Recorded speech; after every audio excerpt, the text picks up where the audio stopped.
Namaskar everyone, this is Nila Pandey and welcome back at a new YouTube video. And today it is for the first time that we are going to talk about something which is tech related.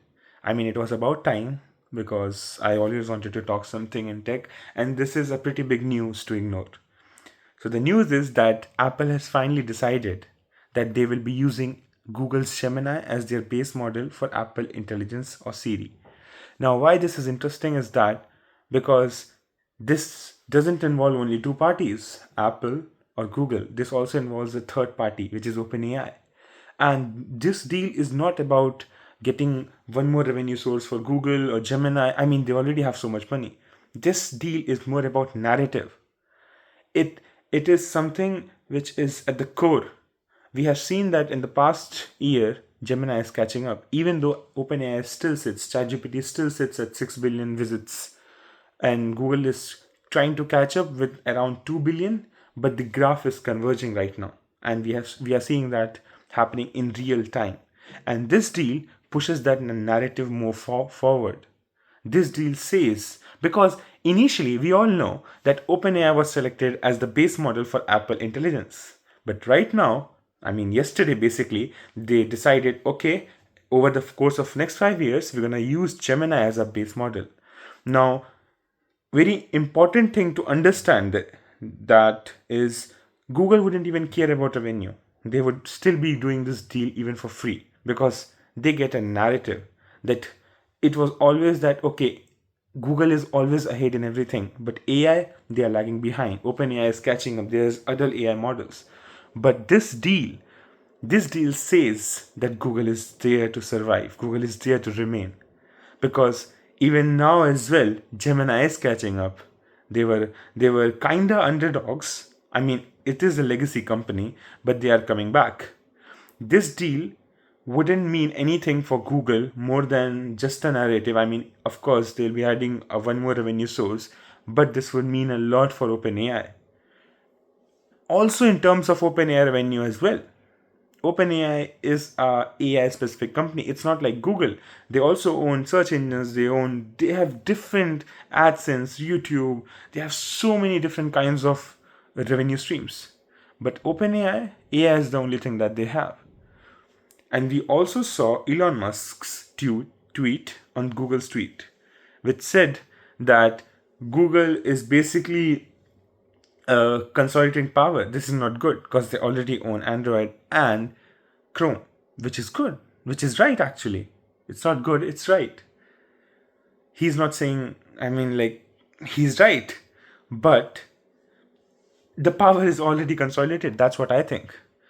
Google nearly owns everything, and this is just another step in conquering that AI empire. But what is interesting for me is that after so many years, I mean, it was about time that Apple had to catch up on AI race because of Samsung, which used Gemini again for the Galaxy AI's base model, all those fascinating features which came out in 2023, 2024, circle to search, erase, and all these things. At some point in time, Apple had to catch up. But with the Apple's limitations because of their security guarantees to their consumers, that would mean directly that it will make difficult for Apple to maybe partner with someone. But in the end, they have decided they are not developing something of their own. They have used Gemini as their base model, and which is very interesting for me because I seriously thought that okay, maybe we're gonna see a one more LLM in the market, but that's not the case. Also, for the people who wouldn't understand this deal doesn't give you Google any more user base. User base and data is completely with Apple. Google will only be paid for its compute and instance powers. That's it. So this deal is not gonna help Google maybe to sell more number of pixels or Google phones or anything like that. But still, it is a very big step in carrying forward the best AI as Gemini narrative in the market. And it's going to be very interesting to see what is the reaction from other people. Uh, I have not seen Elon Musk talking in favor of OpenAI. I mean, on regular basis. So it was pretty because so first I saw I think, Musk's tweet, and then I went to the News from Google account, and then I saw this, and then I went to Bloomberg and different article websites and read the articles and saw some YouTube videos. So it is a pretty interesting deal.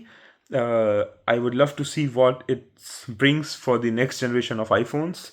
I'm an Android user, but I would love to see if, then there's no difference in terms of if I think so. What I'm trying to explain is that if this is the case, then there will be no difference in AI for Gemini, for Androids and Google and Apple phones, and in iOS, because if the base model is same, Apple would still be able to tweak few things, but the power is still consolidated with Google. Thank you so much for watching this video. Let me know what you think about this deal in comments. Until then, this is Nila Pandey signing off.